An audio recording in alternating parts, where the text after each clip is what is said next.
what is it, 90 seconds each, something like that? Yep, correct. So with that, Andy, why don't you kick us off? Hello everyone, I am Andy, your IT support, and I want to talk about running. Running is a passion of mine. Why is this important for SWA perspective? Well, running helps me keep energized and motivated during the work week, and hopefully I can show you guys that you can do that as well. After settling into SWA last year, I have found time to continue my passions during breaks and after work with a standing invitation with anyone that wishes to join me. You may see me zooming safely across the offices from time to time, but I don't just stop there. Our SF office is located only a few minutes away from the Embarcadero and Ferry building, where you can take an amazing jog down to Fisherman's Wharf to take in all the sights while dodging all the fun toys that get in the way. And you can also make your way toward Cuba Span and the Giant Stadium on the other path, where it's more serene, and you'll end up having to dodge people playing Pokemon Go. And of course, getting to work in Sausalito also provides me with even more running paths, such as around the ever so sunny Marine Ships Way Lane Auto exhibit. If you're ever stuck needing a break from AutoCAD or SketchUp, I welcome you to go on your own. Thank you.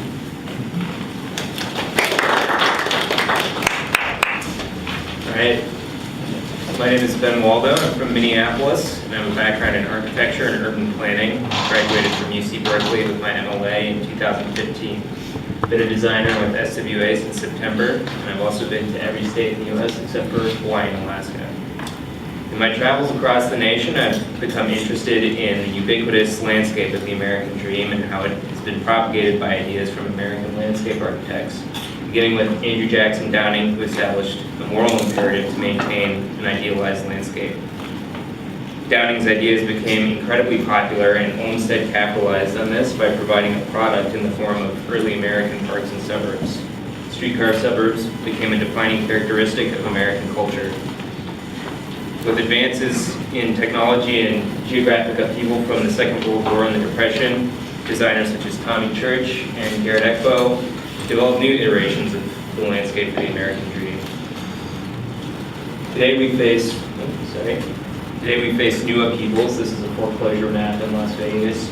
And I'm wondering, could SWA have a solution in the way that past visionaries of landscape architecture have? This past spring, I developed a proposal for the Patrick Curran Fellowship, which looked at the changing role of lawns as a crucial component of the American landscape, and I'm interested in continuing to develop this proposal to investigating what a new and resilient landscape for today's increasingly diverse American dream looks like. Thanks.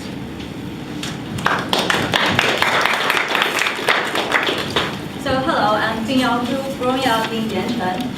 I got my bachelor's degree from Southeast University, then I went to Berkeley. Being studying landscape for 7 years, I like strong geometry. I enjoy exploring landscape as creating contemplative space with minimal moves. This is the studio work when I was in Berkeley in the May of 2015. Then 2 months later, I started in this office as a landscape designer. Landscape nowadays to me is like creating the fourth nature. It's not only wildness, not only cultivated garden or cultural landscape. It's more about the nature itself and how you combine the ecology and biodiversity to that. SWA set me into more realistic understanding of these rules, like this Chongqing Park design. The 30-meter fluctuation zone makes the design really different. It drove the whole design and makes the geometry even stronger. Like this bridge pavilion, I designed it with Ye, Yuzhong, and Richard. It provides seasonal functions, responding to the ever-changing river, and the dynamic nature also embrace the static and the flexible space.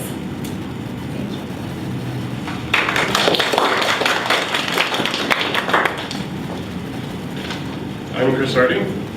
I was raised in rural areas of Michigan and found great joy as a child in the wonder and diversity of the natural world.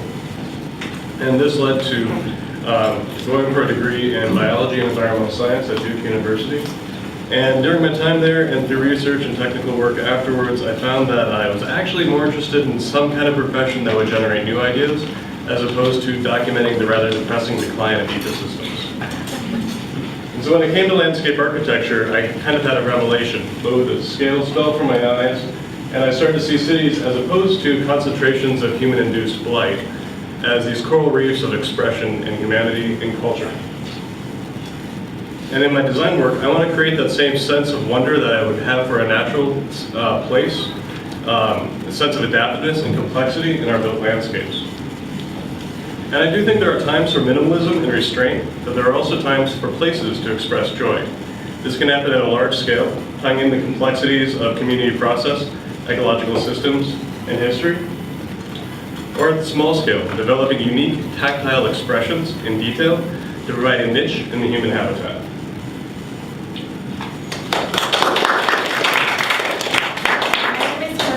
I joined SWA 5 weeks ago. I graduated from GSD, and I'm from Korea, and then moved to Scotland, and then lived in Minnesota, where I first saw the horizon, complete horizon for the first time, but also everybody's related there, where I stayed, and then I also lived in Baltimore, first went to undergrad for interdisciplinary sculpture and art history, and now I'm practicing. So I'm going to present my most recent academic work. It was set in Chile, and Chile has very strong industry for lumber. So my idea was to how to tie the carbon cycles and also land rights and labors into the cemetery design of the site. And I have a series of columbarium walls down the hill and also circulation that is very straight and geometric, but also curvilinear, and it's pointing towards volcano across the glacial lake. And I looked at how the material could be integrated into circulation, and also the concept of it. So I used the volcanic ashes that you can crush into, and then over time it becomes finer grain, and has the different aggregates that is from the white to black, and then using black as charred material that is kind of giving the material afterlife, and then also kind of embedding into the landscape, and using the species that blooms at night, but also it's for conservation purposes. So have a pavilion on top, and also the lookout area for the looking at the volcano. And then I really like enjoying models, and these are some of the photos that I traveled to Chile.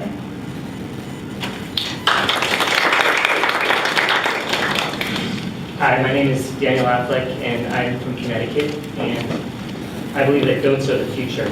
For hundreds of years, these animals were kept out of the city for fear of disease, but with modern sanitation, goats are city dwellers again, assisting humans in chemical-free weed control, soil fertility, fire prevention, and as we found on Parking Day, urban spectacle.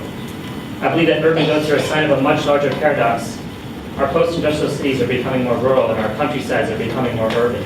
Internet data farms, industrial feedlots, digitally controlled wind and solar energy fields are laid out in grids and are everywhere. I believe that this country-city binary might not be helpful anymore, as scientists believe we are entering the Anthropocene era, a new geological age defined by humans' impact on the planet. There's no longer a clear distinction between nature and industry anymore. I believe that words matter, and the term sustainability is inherently depressing. It implies a preservation of the past rather than an embrace of the future. Words like adapting or promoting are much better words because they address the changing nature of our environment. I believe that we must use the latest tools given our challenges, and that is why we're experimenting in our project work with virtual reality headsets as a way to let clients experience our landscapes in a fully immersive environment. The virtual is now possible, but in the end, I believe that there is no substitution for the real, and landscape is the ultimate live experience.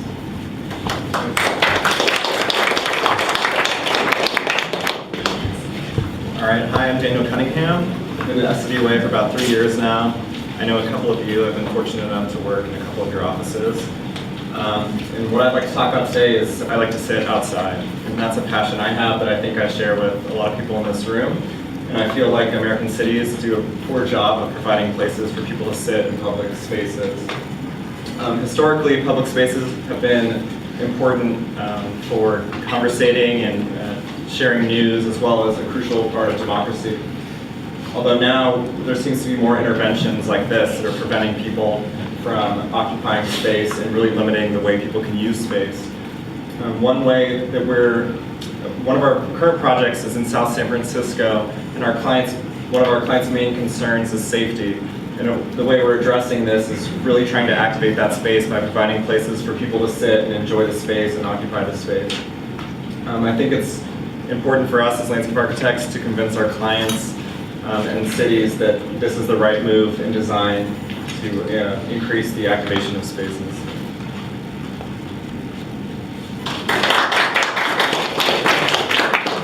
Hi everyone, my name is Jen Hung and I'm Renee's marketing flunky.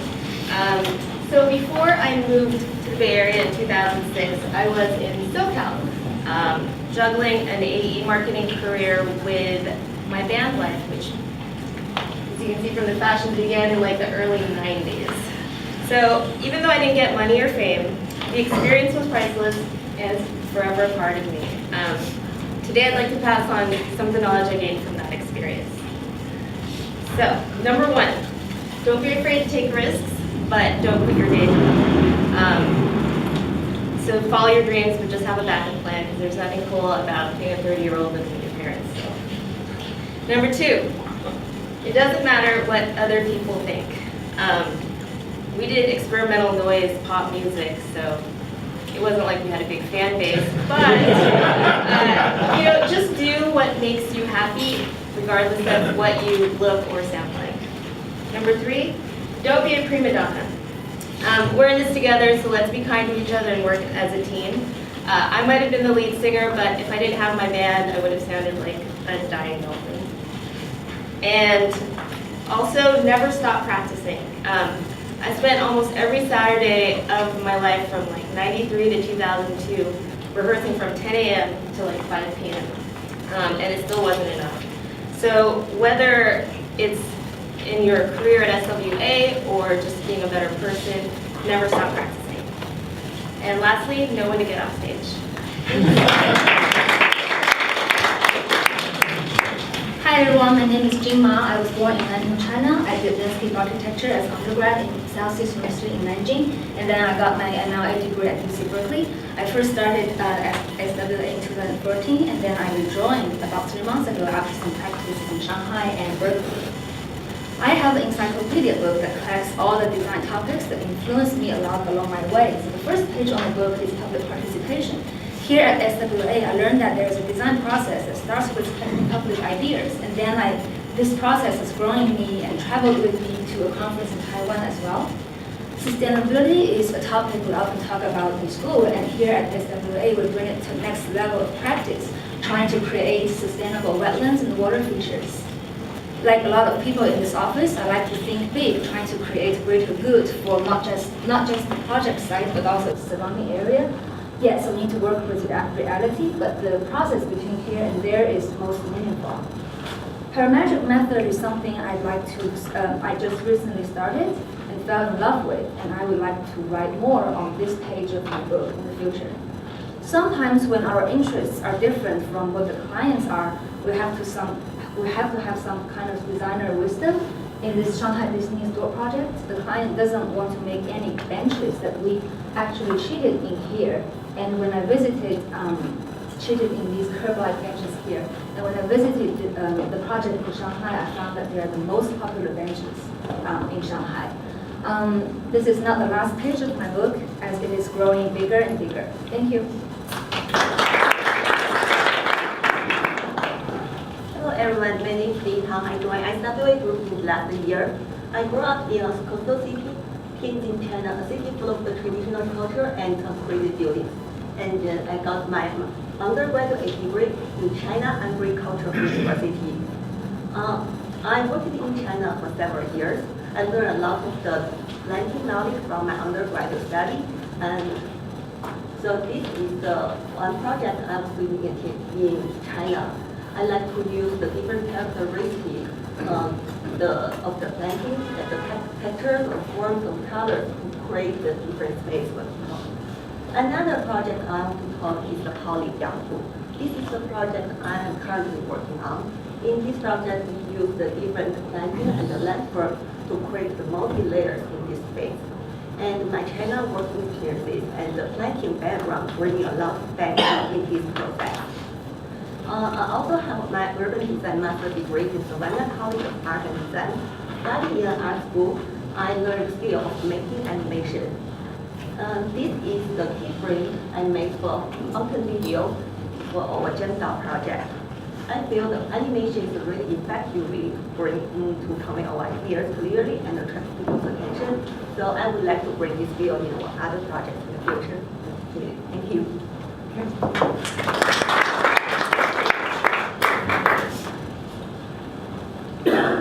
Hello everyone, my name is Lu Pan. I was from China. And before that, before I joined the staff office a year ago, I was practicing in Boston for a couple of years. And this is what I like. I like cooking in my spare time, cooking Chinese food, and also I like driving, especially after I moved to the States. So other than that, I like landscape. There's two things that I think landscape is what I'm passionate about it. One thing is landscape is a maturity. The landscape can create landscape as a maturity create a lot of places that are with different composition of the materials that it creates a sensational moment when you experience it. At the same time, that feeling will stay in the memory. So that's why I love it. And second of all, I like landscape as a big idea. It's about urbanism. It's about to cure the current urban issues.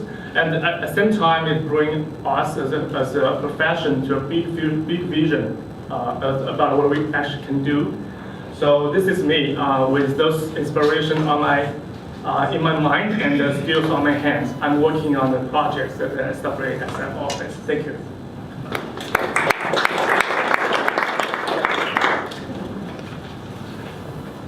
Hello everyone, my name is Mar. I came from Taiwan and graduated from Plan Design 2012. I joined SWA group in 2013. When I told my family or my neighbors I'm doing landscape architect, they always think like this. Yeah. But I know what I'm doing. And today I would like to share my growing and practice in SWA group. And I have a great opportunity to work on both, domestic project and international project. I work on the project from large scale method planning, and like this project I did before in Laguna Beach. And I also work on very exciting domestic project like Warriors here in San Francisco. We are shaping the place on various scale. I love doing details to bring ideas and concepts to the realities, like this bridge, this pavilion, this trellis, these fountains. All the details, I understand how this environment works and working with the nature to make each place unique. All in all, I realized two opportunities in SWA are being working together with real professionals. And over time, I'm excited and to design to implement our work with my colleagues who are the best landscape architects and the planners and urban designers today. Thank you very much.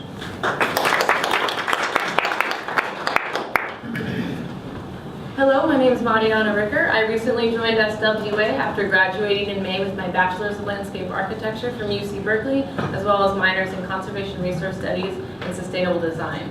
For my talk today, I'm going to go ahead and zoom in on the map here, because apart from a brief time spent in Spain, my California Bay Area identity runs pretty deep, especially when it comes to being a Cal Bayer. I'm originally from Santa Cruz, and having spent most summers in the Sierras, I moved to Berkeley 4 years ago, and I now live in Oakland. As a California native, studying landscape architecture during the recent drought was very influential on me, and I became quite interested in water and water education in design. In the pursuit of this, I was awarded a travel fellowship upon graduation to further study the topic of water, culture, and climate. My fellowship looks at stepwells in India, water features of Italian Renaissance gardens, and the portion I recently completed, Incan aqueducts in Peru. Each of vastly different cultures, these three countries all have arid, semi-arid, or Mediterranean climates, and as a result, they all place a high value on water as demonstrated in the sites I'll visit. I hope to apply what I learned from these examples to the California landscape, where we too have a Mediterranean climate, but where we no longer value water the way it should be. While water scarcity can be a challenge, it can also pose a lot of opportunities for us as designers, and I look forward to exploring those opportunities further here at SWA.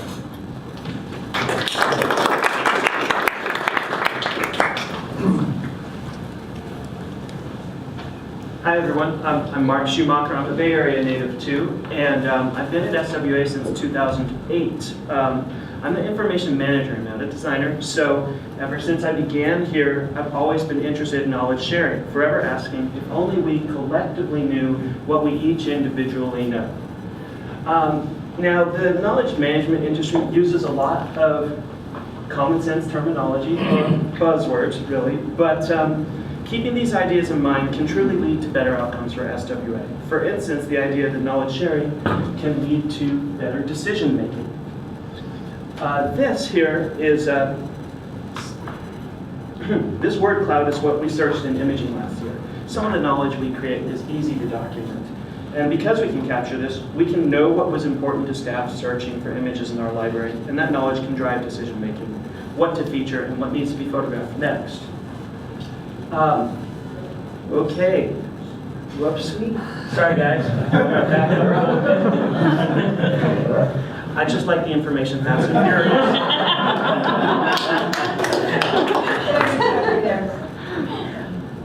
Now, this kind of explicit knowledge that we can easily document, it's really only a small part of our firm's knowledge. It's really just the tip of the iceberg. The tacit knowledge, the rest of the iceberg, is made up of less documentable information.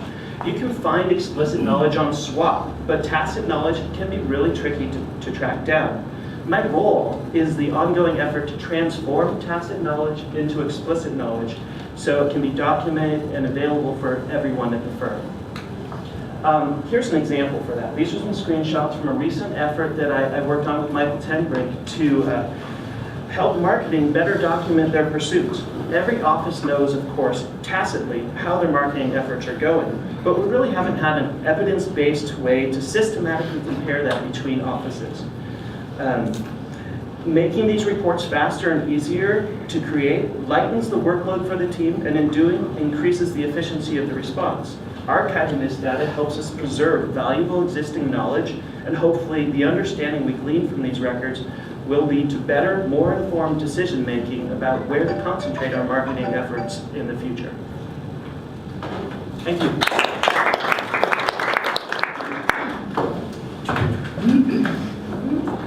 Hello, I'm Morgan Kerningan, and I recently celebrated my first year here at SWA. Curiosity, it's a very simple word, but it has brought me here to you working with all of you today. My curiosities have led me all around the world and provided an abundance of experiences and opportunities from traveling, working, and living abroad. However, after several years in Paris, I had the grand idea to move back to California.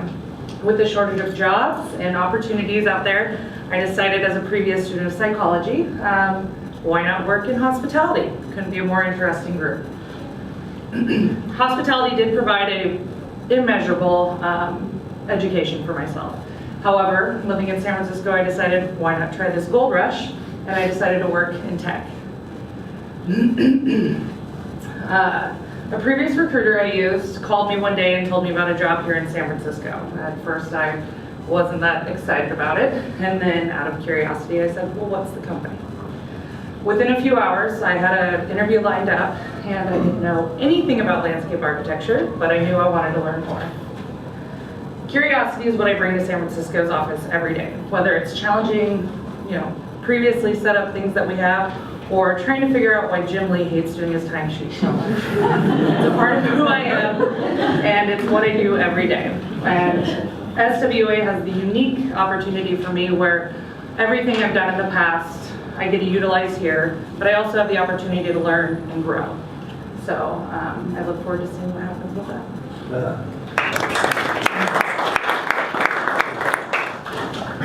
Hello everyone, my name is Ray. I came from China and I graduated from University of Pennsylvania, and I've been just working in SWA for only 1 month.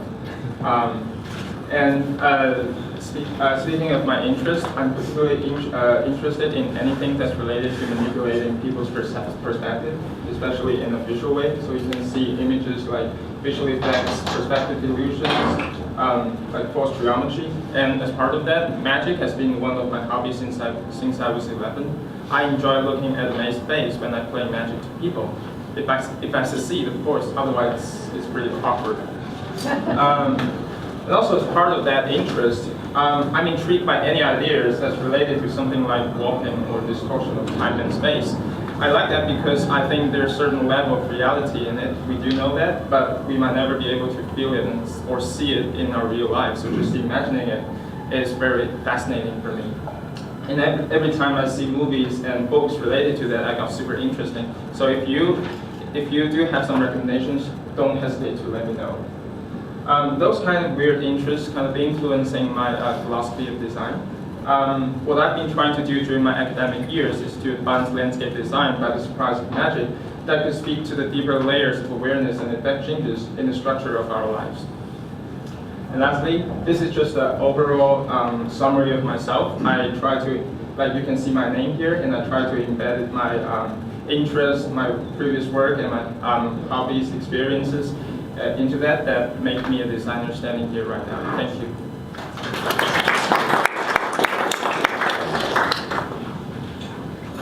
Good afternoon, everyone. Hello, my name is Seyoung Kang. Everyone calls me Se.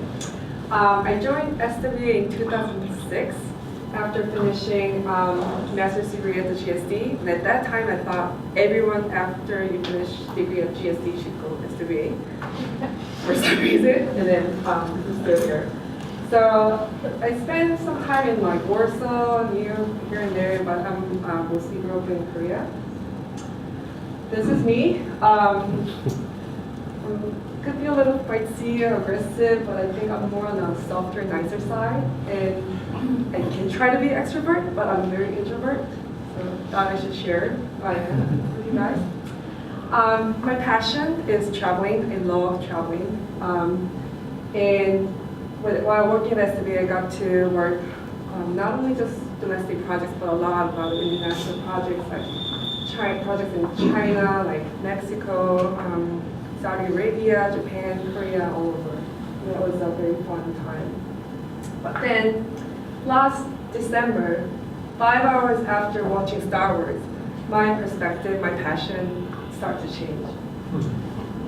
I start worrying about so many things. Is it this like environmental friendly? Is it this organic? Is it BPA free? Like, is this water clean? Is this recycled water in the planting, or what is it? Like, so many things to worry. And then I was like, I should really try to make better environment for my child, and not just him, but his generation. And then also realize that, like, wait a minute, this is what I was doing the whole time while I was working at SWA. Like, try to create like sustainable environment, better environment, like anything. Like, we're always making, we're always trying to give people better like environment to live in.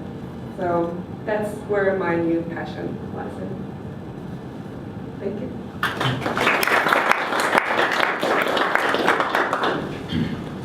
Hey everyone, my name is Trent, and I've been with SWA for about 2.5 years.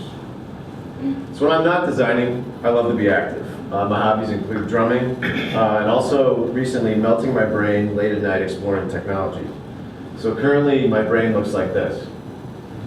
So what does this Pokeball have to do with landscape architecture? So an app called Pokemon Go launched a few weeks ago, and it became a worldwide phenomenon in a matter of days. And this app provides a mixed reality experience to users. So using your smartphone, you can capture digital creatures, in the physical environment of cities. And people can find Pokemon everywhere on the street, public parks, at work, even in the bathroom. And this has actually sparked a lot of behavioral change in users. So people are being connected to social experiences. People are exercising more because of this app. So I think Pokemon Go is just the start. In the future, we're going to see an increasingly mixed reality world. And the next computer is probably the computer that disappears. Landscape architects will have to figure out a way to interface with that computer. So at SWA, I've had a unique opportunity to begin to explore some of these ideas through project work. This past spring, I collaborated on a finalist competition entry to envision a pedestrian loop for Portland that harnesses technology to ignite its creation. And I think as landscape architects, our holistic understanding of the systems that constitute space between buildings leaves us uniquely positioned to guide the reconciliation of technology and the environment. And I'm looking forward to working on that puzzle. Thanks.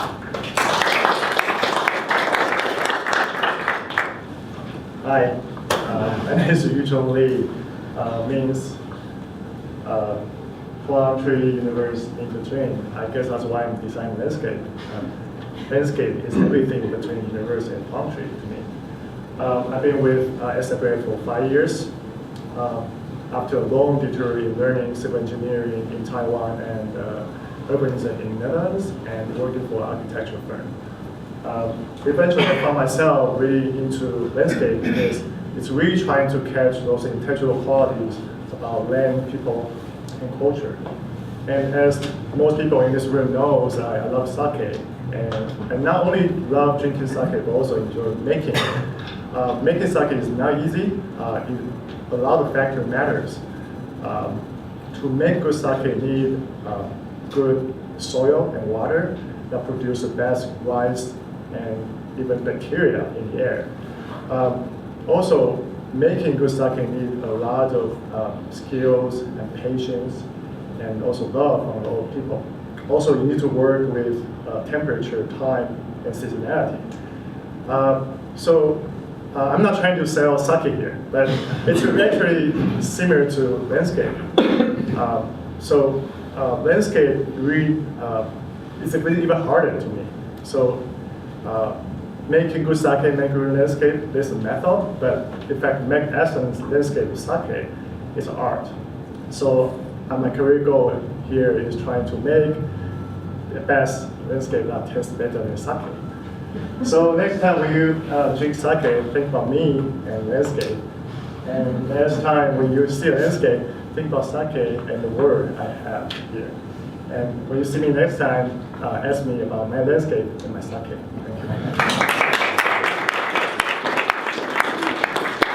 Okay, that was great. So those were our 90-second Pecha Kucha presentations. Thanks everyone for staying on time and on topic. And it seems like you really worked hard on the rehearsals. So thanks. So I'm Ashley Langworthy. I'm kicking off the slightly longer last 3 presentations.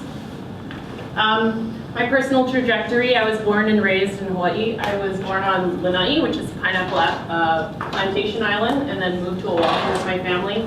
I went to Tufts University for undergrad, studying economics, and then came to San Francisco, worked at Hart-Howerton for a few years as a designer, went back to the GSD for a master's in urban planning, and joined SWA about a decade ago in 2007. More recently, in 2013, I became the mom of twin girls, Jasmine and Nilima. And most recently, just last fall, on the side, I started consulting for Biederman Redevelopment Ventures, which is out of New York. They're a public programming, activation, and management firm. And kind of coming full circle, I'm working with them on a downtown project in Honolulu, Ala Moana Regional Park, helping to activate, program, and manage the park better. So, at SWA, since I've arrived, with my planning background, we've really been looking for a way to find planning projects in a way that speaks to us.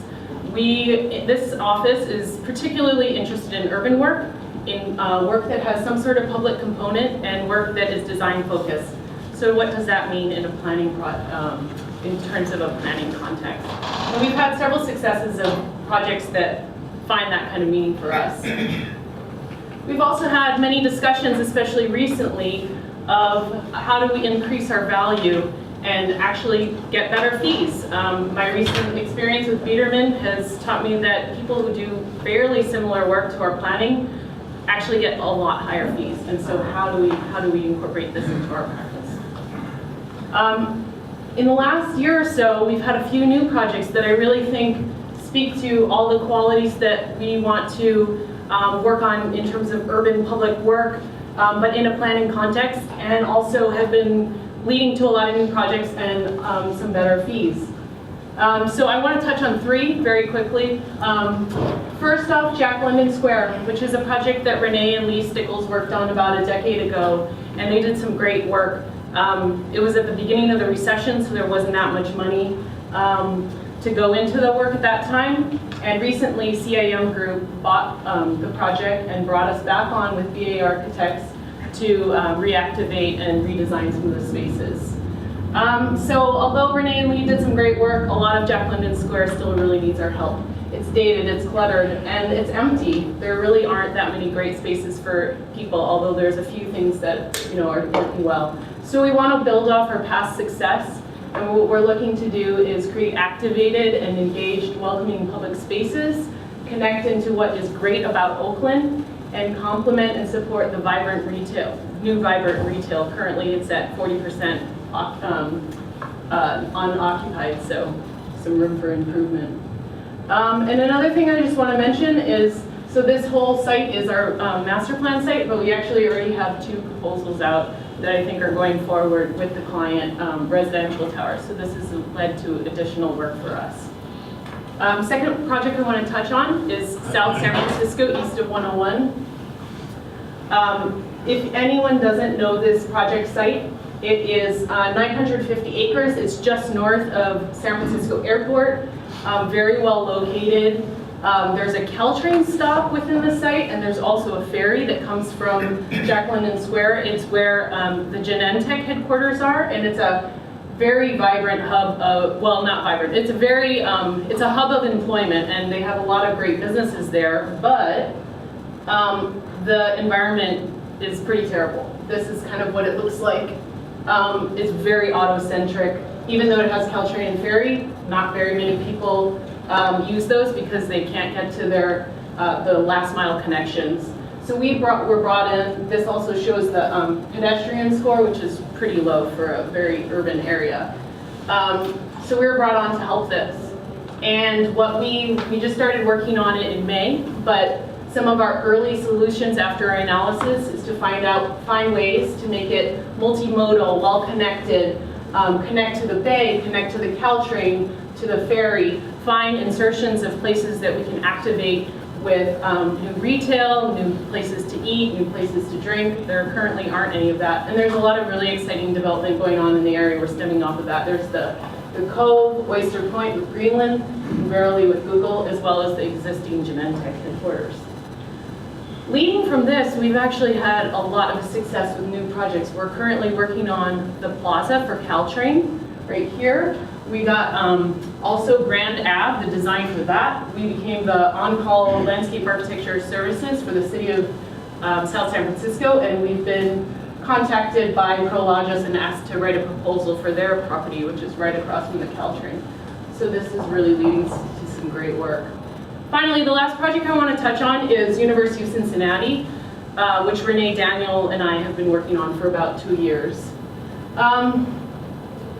This is where the university is. It's a fairly urban campus. It's about 2 miles north of downtown Cincinnati and the river there.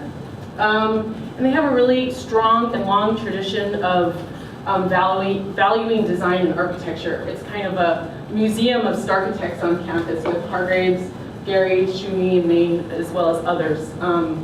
It's a lot to live up to, but also our challenge is that even though it's very stylistic and designy, it's kind of lacking a quality for students. As our client, the head of design at the school, said, on our campus there isn't anywhere to sit.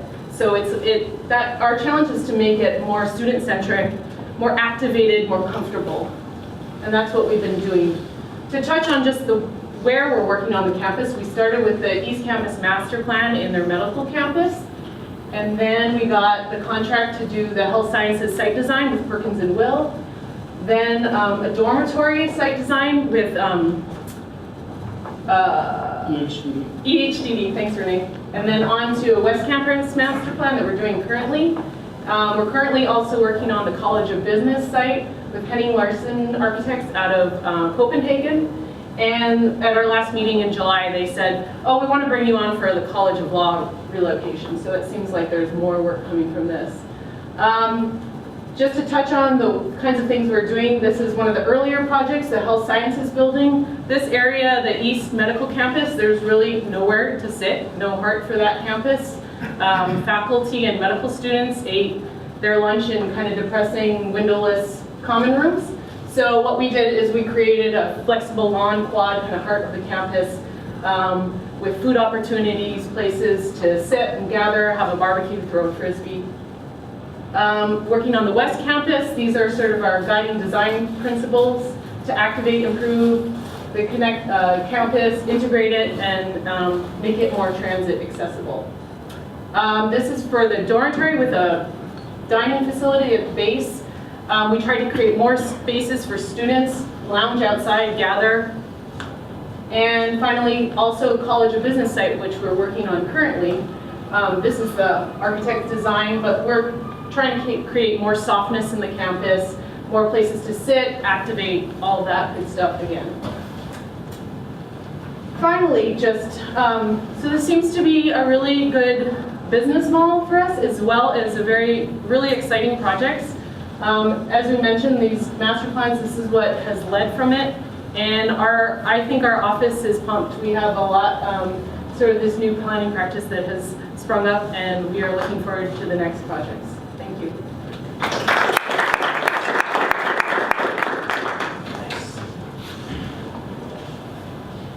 All right, I'm gonna sit. I got a bum leg, so sorry.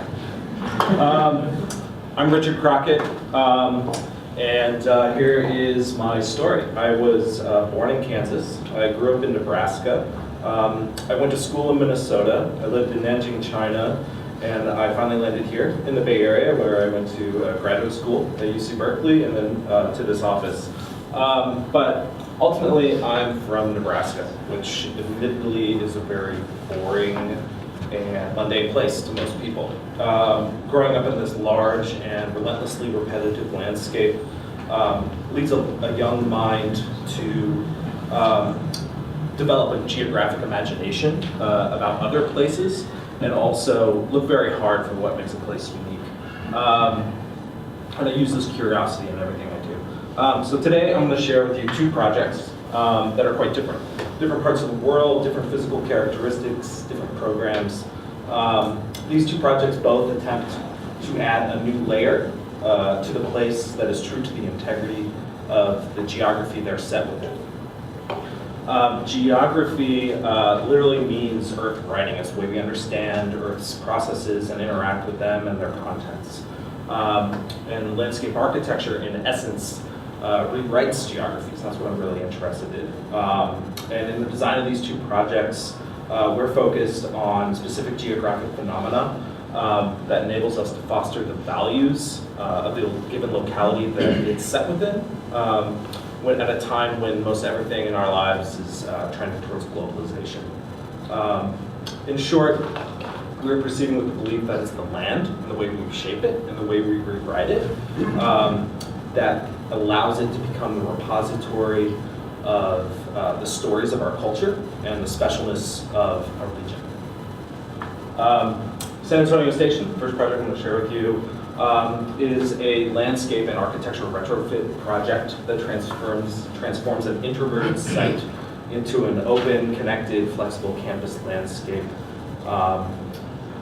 Originally opened in 1966, Mayfield Mall, as it was known, was the first mall of its kind west of the Mississippi, complete with escalators and plush carpet and palm trees in the atriums.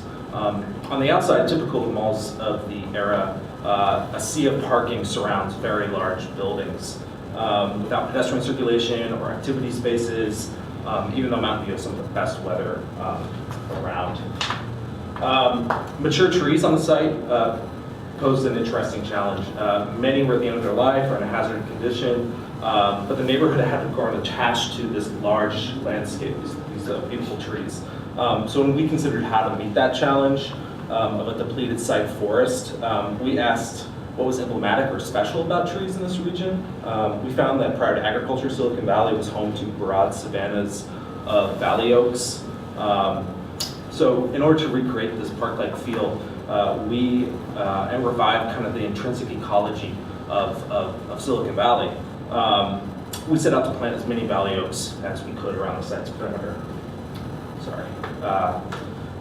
And when we asked ourselves how to transform Mayfield Mall from a single-use destination retail to a innovation campus for Google's X labs, we focused on creating a landscape based on urbanism and utility. We took a surgical approach to the challenge, creating new function spaces out of the sea of parking in order to necessitate a new urban sensibility, walkability, chance encounters, connectivity. We proposed that a 120-foot section of the garage structure be removed and replaced with a campus commons. And when we asked ourselves what made this site special, and not just another Silicon Valley office park, we looked at the site's history and drew inspiration from the graphics and geometries popular in the 1960s iteration as Mayfield Mall. This spirit comes in at all scales, from the overall site plan to the details, in order to preserve the site's mid-century origin while bringing a new contemporary layer to today's user. So when we look back, it's clear to us why this mall retrofitted into a great place for innovation made this the perfect place for Google's self-driving car, which will undoubtedly have a dramatic effect on the geographies of the future. Chongqing is one of the great river cities of the world, but it currently lacks a soft bank ecological riverfront park system, which we are trying to create here, Golden Shoal Riverfront Park. At 16 kilometers long, there's a lot to this project. It filters stormwater, has event spaces, continuous promenades, forests, creeks, industrial remnants, gardens, huge infrastructure, agriculture, architecture, and retail. But key to the project's success in our mind is our focus on what makes it unique, a beautiful and ever-changing river landscape. The river's dramatic processes and intrinsic beauty makes for a one-of-a-kind landscape that we strove to humanize and publicize through providing access to and programs in the river's fluctuation zone.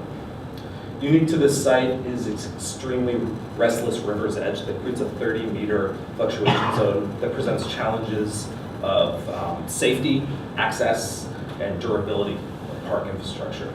But central to the planning and design we undertook for the park is bringing this dynamic zone to the public of Chongqing. Publicizing this sensitive area requires a critical balance to be met between natural landscapes and urban cultural landscapes. By humanizing and publicizing the river's edge, we are protecting and elevating an endangered cultural landscape that's full of richness and wonder. So these projects are similar in the sense that they're both first-time clients of ours that had to fight to get us onto these projects because they believed it could be something special. And in the end, I think that the results are landscapes immersed with a very site-specific programming, a robust human infrastructure, and the inherent qualities of the site's geography that they're set within. Thanks. All right, we ready for one more? I guess I'm kind of the SF caboose or finale, whichever it may be. So I guess I'll mention that I'm Zach Veith. I've been with SWA for a handful of years, 6 years now, since 2010. Half of these cities I've been kind of fortunate to populate with SWA offices that I've been in. In bringing this together, I pulled out a catalog of homes that I've lived in for each of these. I guess it's reflective of my tedious nature, but it reminded me that the way we think of place and catalog it is really made up of smaller parts. And in this way, I kind of want to use that to explain that I think design and the big idea and kind of uncontrolled seeming chaos is all really made up of and not counter to kind of fine-grained, obsessive kind of detail thinking. And so through kind of the tour of these couple projects, I want to focus in on that fine-grained detail and talk a little bit about how we're engaging with clients in a newer way, and what that might mean for kind of our future of work. And so we'll take a look at one up in Beijing and one a couple counties north of us where we're sitting right now. So our first stop on this tour is a project with Poly developers in Tongzhou, southeast side of Beijing. Has all the classic land uses. We had a great kind of good-sized team here in the SF office working on it. But what's also unique about this is it started in a China of a couple years ago, where it was the big idea was king, just like get it, let's build this thing, and wow. The interesting thing is that it's evolved through a more kind of conservative, curious China that needs a little bit more fine grain and story with that concept in order to make it real.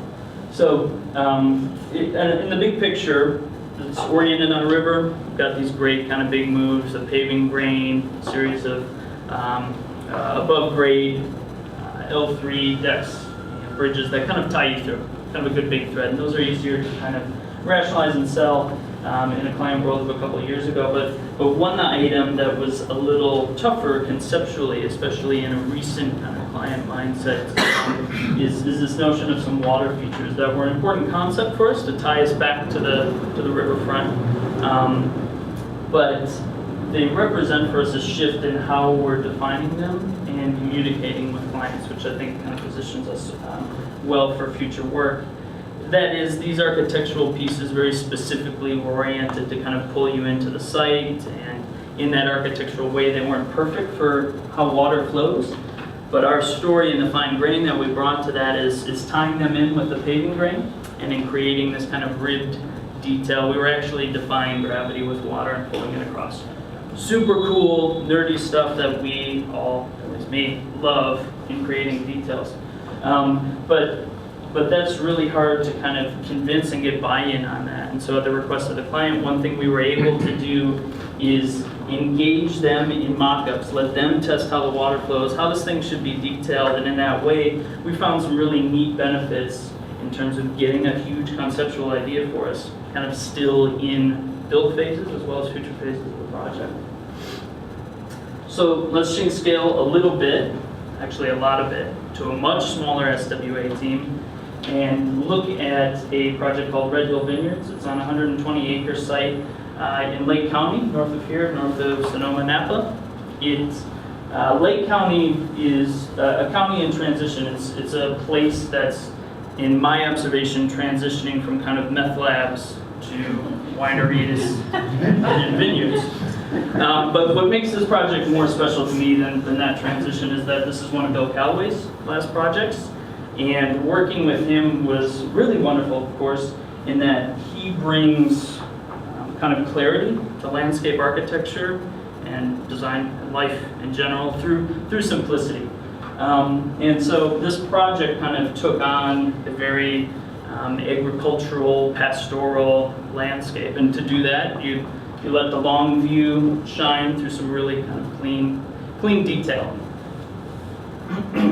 The parallel I want to draw between this and our last project is that the client group here wanted to kind of hokey this up and chintzy it up a little bit, hang a little bit too much on this drawing. And so it was our journey that brought us to this kind of classier, educated landscape and client that I think is really neat and interesting. And that is a process of getting on site with them, having the coffee and the veggies that came out of the garden, and really kind of getting in, drawing these details with them, letting them hold the pencil a little bit and invest in it and watch them grow. Of course, you get some really fun, awesome sketches out of that, but you also get a design language that really holds its own. It's this rock detailing that's very much of the place, of the hills up there, create space, and in our detailing of creating these kind of clean lines, you really let the richness of the vineyard kind of shine through.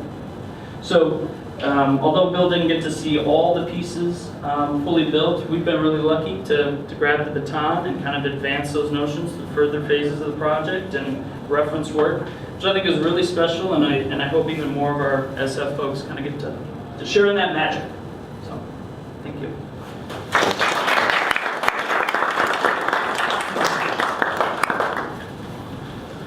Any questions or comments? I know we're really tight on time, but Actually, it's great. It's great to see everybody and great to get, I think, the mix of the quick little snippets, which is as much about them and seeing some of the work we do. It's great. The presentation was overall pretty good. Yeah, I think a lot of Pretty well individuals done. connected well. Yeah. I think that when I look back at it, I think the connection to the audience is sometimes more important than the substance of what you're talking about. Yeah. Sometimes, because then it kind of engages you, it brings you into what you're. And that could be as simple as looking up when you have notes, put those notes on the table, and you know what you're talking about, right? And I think just speak from your own heart, and you know what comes naturally after knowing the material. It's always better than reading from notes, I think. So that's kind of one little bit of. Also, how much do they have? 90 seconds? 90 seconds, right? So it seems like the message is really simple, you know, and it's so simple that we don't have to try to figure it out. But, I mean, the 90 seconds, right? And simple message, keywords, and just, you know, I don't know, just be out there and then relax, have fun, don't try to cram in a lot of information. And also, sitting from here, sometimes I think, you know, the display, the imagery could be bigger. Sometimes people try to cram in a lot of diagrams and sketches, and it's a little hard to see. One strong image is better than 15 little guys. Yeah. You don't know what's going on. But generally, it's really, I really like the projects you guys are presenting. Pretty diverse, and I'm sure you'll be first. So it's good. Yeah, my comment is that, you know, notes are good, but as a reminder, but don't read from it. It's really, the audience draw the attention to when you read the thing, and rather than focusing on the message you want to say. So, but the rest are good. Yeah, the ones that were, whoever said it, if you could get the idea what the topic was, the first slide and the first sentence, that was way more. That was easy. Some of you, it took halfway through the Or at the 90 very seconds end. before you kind of figured out what the topic really was, what you were trying to communicate. I think It's better to do it up and front. yeah, no notes, for sure. Know it. You guys know it.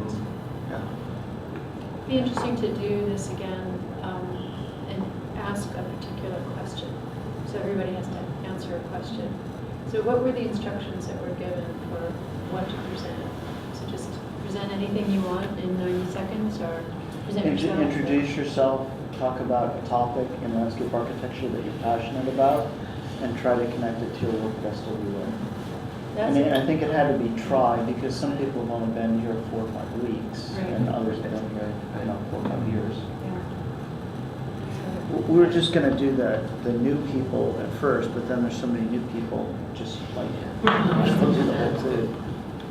So, all right, I think that the observation I would make is that this is a really good example of how practice helps, because compared to where we were on Tuesday, this wasn't like 100% better, it was like 1,000 times better. So, and I know it probably took, you know, for a 90, someone said last week, like, we're not going to rehearse because your marketing person, Masako, said, oh, they spent hours and hours. And someone said, well, we're not going to spend 2 hours for a 90-second presentation, are we? It's like, yeah, at least 2 hours practice. Yeah. Yeah, so really, really appreciate the effort. It helps in refining the message too. Yeah. It helps clarify who you are as a person. And I'll have to say that Yu Chung, I really enjoyed your presentation because of your drawings. I did too. That made a very strong connection And also, you're verbally connected, and you both at the same time, which kind of drew me in. So that alone set his presentation apart from the rest because it was different and it was personal.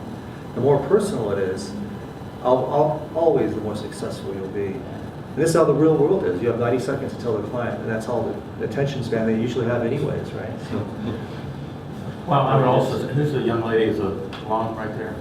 Yeah, yeah. You got up and spoke with such confidence and knew exactly what you want to say, and that was also engaging. It was sort of mesmerizing because you were so comfortable with your topic, and then got to the point and said what you needed to say. It's quite good. It's great for me as a new principal in San Francisco to actually understand where people are coming from. I learned a lot. I really appreciate it. Yeah. Well, all right, let's get on with the business. Thank you so much.